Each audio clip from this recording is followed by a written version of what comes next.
नमस्कार दोस्तों, कैसे हैं आप सब। आई होप आप सभी बहुत अच्छे होंगे और अपना और अपनों का ख्याल रख रहे होंगे। और इसी वजह से मैं भी आज आपका और आपके अपनों का ख्याल रखने के लिए आपके लिए बहुत महत्वपूर्ण जानकारी लेकर आई हूँ लोगों को होने वाली बीमारी डायबिटीज़ के बारे में। तो आज की वीडियो में हम जानेंगे डायबिटीज़ क्या होती है, क्यों होती है, कैसे होती है और किन लोगों को बहुत ज़्यादा खतरा होता है। तो वीडियो को एंड तक ज़रूर देखें और अगर आपको वीडियो अच्छा लगे तो इसे एक लाइक ज़रूर करें और अपने फैमिली फ्रेंड्स में इसे शेयर करना ना भूलें। और अगर आप हमारे चैनल पर नए हों तो सब्सक्राइब ज़रूर कर दें और साथ ही बेल आइकन प्रेस कर दें ताकि मैं आगे से कोई भी हेल्थ रिलेटेड वीडियो लेकर आपके लिए आऊँ तो आपको तुरंत उसका नोटिफिकेशन मिल जाए। तो आज का वीडियो शुरू करते हैं। सबसे पहला क्वेश्चन यही आता है कि डायबिटीज़ क्या होती है। डायबिटीज़ को हम हिंदी में मधुमेह कहते हैं। जब हमारी बॉडी में कुछ भी खाने के बाद खाने का ब्रेकडाउन होता है और उससे जो शुगर प्रोड्यूस होती है, उस शुगर का हमारी ब्लड स्ट्रीम में यानी हमारे खून में उसका लेवल बढ़ जाने को हम डायबिटीज़ कहते हैं। बढ़े हुए शुगर लेवल की वजह से हमारे ऑर्गन्स और सॉफ्ट टिश्यूज़ को डैमेज होता है क्योंकि वो प्रॉपर शुगर इंटेक नहीं कर पाते हैं जो हमारे ब्लड में है, क्योंकि उसे पहुंचाने वाला जो हार्मोन होता है इंसुलिन, अगर वो रिलीज़ ही नहीं हो रहा है या वो उसको लेकर हमारी बॉडी रेजिस्टेंट हो गई है तो सेल्स को शुगर नहीं मिलती है और सेल्स को अगर शुगर नहीं मिलती है तो सेल्स काम नहीं कर पाती। उस वजह से ऑर्गन डैमेज होने लगते हैं जिसमें खास करके हमारे हार्ट, किडनी, हमारी आइज़ और हमारी नर्व्स पर बहुत असर पड़ता है। तो दोस्तों, बहुत खतरनाक और गंभीर बीमारी है डायबिटीज़। तो अब हम डीप में समझेंगे कि क्यों हमारे शुगर लेवल्स बढ़ते हैं।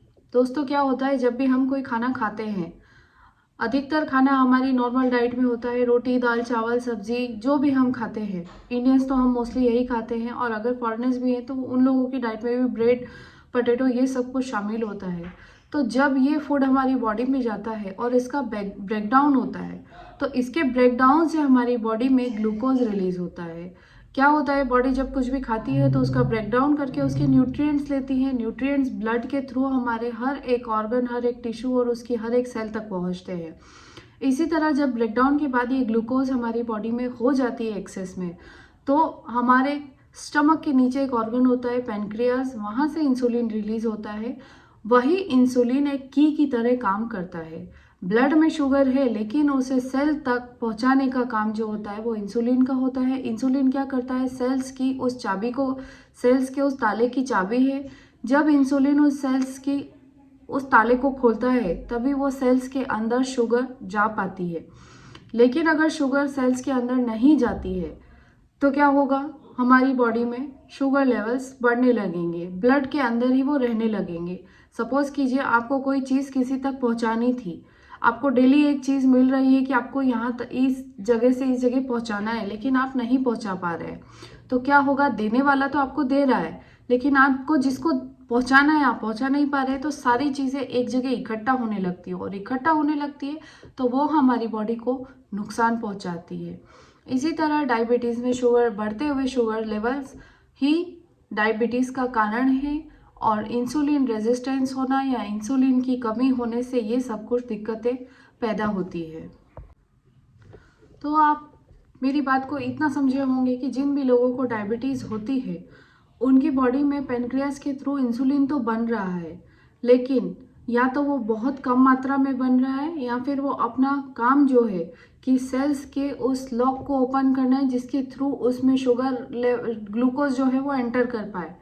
या तो एक रीज़न ये होता है कि इंसुलिन का लेवल प्रोडक्शन जो है वो कम है और हमने जो खाया है उसके शुगर लेवल्स हमारी बॉडी में, ब्लड में ऐसे ही हैं। तो वो जितना कम इंसुलिन होगा उतने कम सेल्स तक पहुंच पाएगा शुगर। या फिर इंसुलिन प्रोड्यूस हो रहा है लेकिन उसका यूज़ नहीं हो रहा है।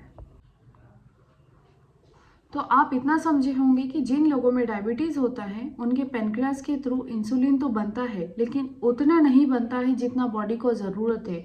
तो कम इंसुलिन का प्रोडक्शन भी एक कारण होता है ब्लड में हाई शुगर लेवल्स होने का। या फिर आपकी बॉडी में इंसुलिन प्रॉपर बन रहा है, जितनी ज़रूरत है उतना बन रहा है, लेकिन आपकी जो सेल्स है वो उस इंसुलिन को लेके रेजिस्ट हो गई है, वो इंसुलिन उन सेल्स पर काम ही नहीं कर पा रहा है जिससे कि वो सेल्स बॉडी में बॉडी के ब्लड में जो शुगर है उसको एब्जॉर्ब कर पाए। तो ये दो मेन कारण होते हैं। अब हम जानते हैं कि डायबिटीज़ कितने प्रकार की होती है। दोस्तों, आपने अभी तक एक ही डायबिटीज़ सुनी होगी जो कि मिड एज या ओल्डर एज पीपल में होती है। में डायबिटीज़ 4 प्रकार की होती है। मैं आपको बताऊंगी हर एक टाइप की डायबिटीज़ के बारे में। तो पहली होती है टाइप 1 डायबिटीज़, जिसमें ऑटो इम्यून डिसीज़ कहते हैं हम। ऑटो इम्यून डिसीज़ में क्या होता है कि बॉडी हमारे ही ऑर्गन्स को अटैक करके उसे डिस्ट्रॉय करने लगती है। तो टाइप 1 डायबिटीज़ में क्या होता है कि ऑटो इम्यून डिसीज़ के चलते पेनक्रियास के जो सेल्स इंसुलिन सिक्रेट करते हैं, हमारी बॉडी ही उन्हें डिस्ट्रॉय कर देती है। तो इसके चलते इंसुलिन का प्रोडक्शन ख़त्म हो जाता है और बॉडी में शुगर लेवल्स बढ़ने लगते हैं। तो इसे हम टाइप 1 डायबिटीज़ कहते हैं। और टाइप 1 डायबिटीज़ अधिकतर बच्चों में और यंग एज के पर्सन में देखने को मिलती है। वैसे ये किसी भी एज में हो सकती है, पर अधिकतर इसे बच्चों में और यंग एज के लोगों में ही देखा गया है, इसलिए इसे जुवेनाइल डायबिटीज़ भी कहते हैं। और इसमें जिस भी व्यक्ति को जुवेनाइल डायबिटीज़ या टाइप 1 डायबिटीज़ होती है, वो पूरी तरह इंसुलिन पे डिपेंडेंट होता है। अगर उसे इंसुलिन नहीं दिया जाएगा तो उसकी हालत बिगड़ सकती है। उसे इंसुलिन देकर ही उसके शुगर लेवल्स को कंट्रोल किया जा सकता है। अब बात करते हैं सेकेंड टाइप की, टाइप 2 डायबिटीज़ या डायबिटीज़ मेलाइटस, मधुमेह। ये most common type of diabetes है। इसमें कम इंसुलिन प्रोडक्शन होता है, या फिर अगर इनफ अमाउंट में इंसुलिन प्रोडक्शन होता है तो हमारी बॉडी के सेल्स उसे रेजिस्ट कर जाते हैं और उसका यूज़ नहीं कर पाते हैं। ये अधिकतर मिडिल एज के लोगों में या ओल्डर लोगों में होती है। थर्ड टाइप होता है हमारा प्री डायबिटीज़। ये ऐसा स्टेज है जो कि डायबिटीज़ से पहले वाला स्टेज है। इसमें ये फेज ऐसा है जो कम्प्लीटली रिवर्सिबल है। अगर आप एक बार प्री डायबिटिक स्टेज में हैं तो प्री डायबिटिक से आप नॉर्मल हो सकते हैं। डायबिटीज़ होने के बाद आप नॉर्मल नहीं हो सकते, लेकिन प्री डायबिटीज़ की अगर स्टेज आपको डायग्नोज हो गई है तो उसमें आपको अपने शुगर लेवल्स को कम करना है, लाइफस्टाइल मेंटेन करना है, जिससे आप वापस नॉर्मल हो सकते हैं और डायबिटीज़ वाली स्टेज में फॉल करने से बच सकते हैं। इसमें क्या होता है कि आपके शुगर लेवल्स तो बढ़े हुए आते हैं, लेकिन उतने नहीं आते हैं कि आपको ऑफिशियली डायबिटिक पर्सन डिक्लेयर कर दिया जाए। दैट मीन्स आप अभी डायबिटीज़ से पहले वाली स्टेज में हैं, तो ये हो गई प्री डायबिटिक स्टेज। नेक्स्ट होती है fourth type of diabetes, gestational diabetes. ये प्रेग्नेंट औरतों में होती है और ये प्रेगनेंसी के बाद ऑटोमेटिकली ख़त्म भी हो जाती है।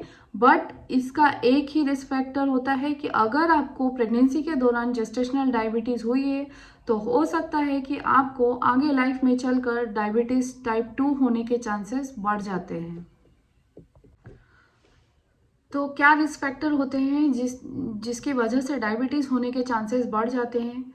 तो हम रिस्क फैक्टर के बारे में बात करते हैं तो सबसे पहला रिस्क फैक्टर ही ये होता है कि किसी की फैमिली हिस्ट्री है, किसी के पेरेंट्स में, मदर या फादर में से किसी को है या सिबलिंग्स में से किसी को डायबिटीज़ है, तो चांसेस है कि आप डायबिटीज़ की हायर रिस्क पे हैं। नेक्स्ट होता है ओवरवेट और ओबीस लोगों में भी डायबिटीज़ के चांसेस ज़्यादा होते हैं। जिन लोगों का बीपी हायर साइड पे होता है उन्हें भी डायबिटीज़ का खतरा ज़्यादा होता है। जिन लोगों में एचडीएल हाई डेंसिटी लिपिड जो होता है, अगर उसका लेवल कम होता है तो भी डायबिटीज़ होने के चांसेस बढ़ जाते हैं। एचडीएल हमारी बॉडी के लिए और हमारी हार्ट की हेल्थ के लिए बहुत ज़रूरी होता है। ये हेल्दी लिपिड होता है, इसका होना बॉडी में एक नॉर्मल लेवल पे होना बहुत ज़रूरी होता है। अगर इसके लेवल कम होने लगते हैं तो भी डायबिटीज़ होने का खतरा बढ़ जाता है। फिजिकली इनएक्टिव होना, किसी भी तरह की एक्सरसाइज, रेगुलर वॉक वगैरह नहीं करने पर भी डायबिटीज़ का खतरा बढ़ता है। जो भी लोग 45 की उम्र से ऊपर के हैं या ओल्डर हैं, उनमें डायबिटीज़ का खतरा ज़्यादा होता है। जो लोग स्मोक करते हैं, ड्रिंक करते हैं, उन्हें भी डायबिटीज़ से बच के रहना चाहिए। जिन महिलाओं में प्रेगनेंसी के दौरान जेस्टेशनल डायबिटीज़ हुई है, हो सकता है कि उन्हें आगे जाकर डायबिटीज़ मेलाइटस यानी कि टाइप 2 डायबिटीज़ हो सकती है। और लास्ट होता है पीसीओडी। जिन महिलाओं में पॉलीसिस्टिक ओवेरियन डिसीज़ होती है, जिनके पीरियड्स इरेगुलर होते हैं, थायराइड लेवल्स बड़े होते हैं, उनमें भी डायबिटीज़ होने के चांसेस बहुत ज़्यादा होते हैं। अब हम बात करते हैं कि डायबिटीज़ के कॉमन सिम्टम्स क्या होते हैं। बहुत ज़्यादा प्यास लगना, बार बार यूरिनेशन होना, थका हुआ फील होना, डल फील होना, हाथों में या पैरों की उंगलियों में नमनेस और टिंगलिंग सेंसेशन होना, ड्राई माउथ होना, अनप्लान्ड वेट लॉस यानी कि बिना किसी एक्सरसाइज, बिना किसी डाइट के आपका वेट लॉस हो रहा है, ब्लड विजन होना, आपको कम दिखाई देने लगे या धुंधला दिखाई देने लगे, बार बार कोई इन्फेक्शंस हो रहे हैं, कोई घाव है जो काफ़ी समय तक भर नहीं रहा है, ऐसे सब सिम्टम्स डायबिटीज़ के होते हैं। अगर आपको इनमें से कुछ फील होता है तो एक बार अपने शुगर लेवल्स ज़रूर चेक करवाएं। अब हम बात करते हैं कि डायबिटीज़ के कॉम्प्लिकेशंस क्या होते हैं। One of the major complication इसका होता है कार्डियोवास्कुलर डिसीजेस। जी हाँ, हृदय से रिलेटेड रोग, हार्ट से रिलेटेड रोग। नेक्स्ट होता है न्यूरोपैथी, जिसमें डायबिटीज़ के हाई शुगर लेवल्स के चलते हुए नर्व डैमेज हो जाता है, जिसकी वजह से टिंगलिंग सेंसेशन या नमनेस आपके हाथों और पैरों की उंगलियों में होना स्टार्ट होता है और धीरे धीरे वो बॉडी में बढ़ने लगता है। रेटिनोपैथी, रेटिनोपैथी में आपके आईज पे इफेक्ट आता है, आपका विजन कमजोर हो जाता है, आपको सब कुछ धुंधला दिखाई देने लगता है। नेफ्रोपैथी, जिसमें किडनी से रिलेटेड इश्यूज होने लगते हैं, किडनी को डैमेज होने लगता है, आपको डायलिसिस पे भी रखा जा सकता है या हो सकता है कि किडनी ट्रांसप्लांट की भी ज़रूरत पड़ जाए। फुट डैमेज, फुट डैमेज में आपके पैरों में सोर्स हो जाते हैं जो कि हील नहीं होते हैं, उनमें नेक्रोसिस होने लगती है और कई बार एम्पुटेशन की ज़रूरत पड़ती है, यानी कि उस हिस्से को कट करने की ज़रूरत पड़ती है। Skin infections, depression, hearing loss, कई बार सुनाई देने में भी दिक्कत होने लगती है। डेंटल इश्यूज होने लगते हैं, दांतों में ब्लीडिंग, दांतों में सड़न, बहुत सारी डेंटल इश्यूज होने लगते हैं। टूथ लॉस भी हो सकता है। नेक्स्ट होता है जेस्टेशनल डायबिटीज़ अगर हो गई है तो जो भी औरतों, जिन भी प्रेग्नेंट औरतों में जेस्टेशनल डायबिटीज़ होती है उनमें मेजर कॉम्प्लिकेशन होता है प्री एक्लेम्पसिया, जिसमें उनका ब्लड प्रेशर हाई होने लगता है, पैरों में स्वेलिंग होती है, यूरिन जब टेस्ट करते हैं तो यूरिन में प्रोटीन प्रेजेंट होता है और आगे लाइफ में टाइप 2 डायबिटीज़ होने के चांसेस बढ़ जाते हैं। वहीं न्यूबॉर्न बेबीज़ में हाइपोग्लाइसीमिया हो जाता है, शुगर लेवल्स कम होते हैं और जो न्यूबॉर्न बेबीज़ 9 पाउंड से ज़्यादा वेट के होते हैं उनमें भी टाइप 2 डायबिटीज़ होने के चांसेस होते हैं और अगर बहुत ज़्यादा हैवी वेट होता है तो वो बेबी सर्वाइव भी नहीं कर पाते हैं। तो दोस्तों ये हैं कॉम्प्लिकेशंस डायबिटीज़ के, जो बहुत ही खतरनाक और बहुत ज़्यादा लोगों में होने वाली बीमारी हो गई है। हमारे इंडिया में भी बहुत लोग इस चीज़ से सफ़र कर रहे हैं, तो मैं चाहती हूँ कि आप अपना और अपनों का ध्यान रखें। तो अब हम बात कर लेते हैं कि डायबिटीज़ को डायग्नोज कैसे करते हैं। डायबिटीज़ को डायग्नोज करने का सबसे इजी तरीका है ब्लड टेस्ट। ब्लड टेस्ट में हम ब्लड शुगर लेवल्स चेक करते हैं। इसे किस किस टाइम पर करते हैं और क्या नॉर्मल रेंज होती है नॉर्मल व्यक्ति में, प्री डायबिटिक में और डायबिटिक में। मैं आपको तीनों बताती हूँ।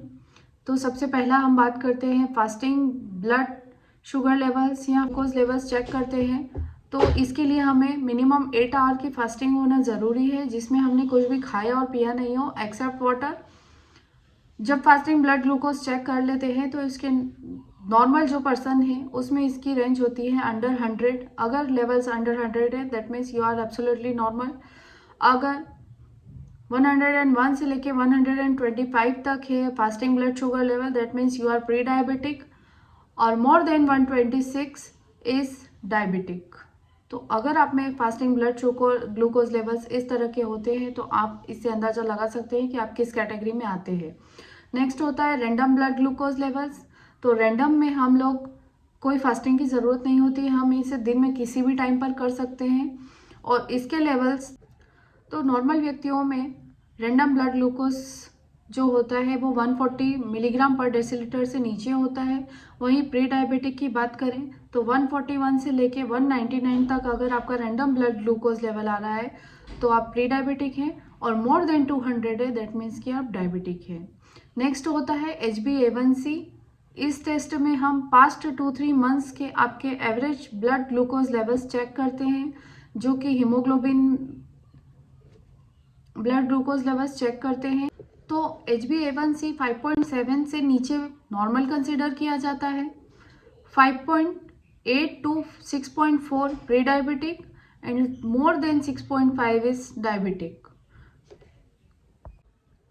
एक और टेस्ट होता है जिसमें हम डायबिटीज़ का पता लगाते हैं, उसे कहते हैं ओरल ग्लूकोज टॉलरेंस टेस्ट। इसमें फर्स्ट टेस्ट करते हैं ओवरनाइट फास्टिंग के बाद, सुबह आपका ब्लड सैंपल लेते हैं। नेक्स्ट जो सैंपल लेते हैं वो आपको कि कोई भी शुगरी ड्रिंक पिलाने के 1 घंटे बाद, 2 घंटे बाद और 3 घंटे बाद लेकर उसके ब्लड शुगर लेवल्स को मेजर करते हैं और कंपेयर करते हैं कि आप नॉर्मल है, प्री डायबिटिक है या डायबिटिक है। तो दोस्तों ये तो टेस्ट की बात हो गई कि कैसे डायग्नोस होता है। अब फाइनली बात करते हैं कि डायबिटीज़ जैसी गंभीर बीमारी के ट्रीटमेंट क्या होते हैं। मेन ट्रीटमेंट होता है ओरल मेडिकेशंस जो कि ब्लड ग्लूकोज लेवल को मेंटेन करती हैं या उतना रखती है जितना बॉडी में किसी ऑर्गन को डैमेज ना हो और हमारी बॉडी में अच्छे से काम चलता रहे। दूसरा होता है इंसुलिन। इंसुलिन उन लोगों को दिया जाता है जो कम्प्लीटली जिनकी बॉडी सेल्स रेजिस्टेंट हो गए हैं इंसुलिन को लेकर, उनकी बॉडी में इंसुलिन तो बन रहा है लेकिन बॉडी बिल्कुल भी यूज़ नहीं कर रही है, तो ऐसे केस में पेशेंट को इंसुलिन दिया जाता है। और भी ट्रीटमेंट प्लान होते हैं बट वो इतने इफेक्टिव नहीं होते और बहुत कॉस्टली भी होते हैं, लाइक पेनक्रियास ट्रांसप्लांट। जिन लोगों की बॉडी में पेनक्रियास से इंसुलिन बन ही नहीं रहा है या सेल्स डिस्ट्रॉयड हो गए तो ऐसे केस में पेनक्रियास ही बदल देते हैं, बट ये इतना इजी वे नहीं है। बहुत ज़्यादा ओबीज लोगों में एक ही मेथड होता है, बेरियाट्रिक सर्जरी। तो इस तरह के कुछ ट्रीटमेंट प्लान्स होते हैं। हाउ टू प्रिवेंट डायबिटीज़, इस पर हमारा नेक्स्ट वीडियो होने वाला है। आई होप आज मैंने आपको जितनी भी डिटेल्स बताई हैं वो आप अपने फैमिली मेम्बर्स को दिखाएंगे। अपने और अपनों का ध्यान रखें और मिलते हैं नेक्स्ट वीडियो में। तब तक के लिए बाय बाय।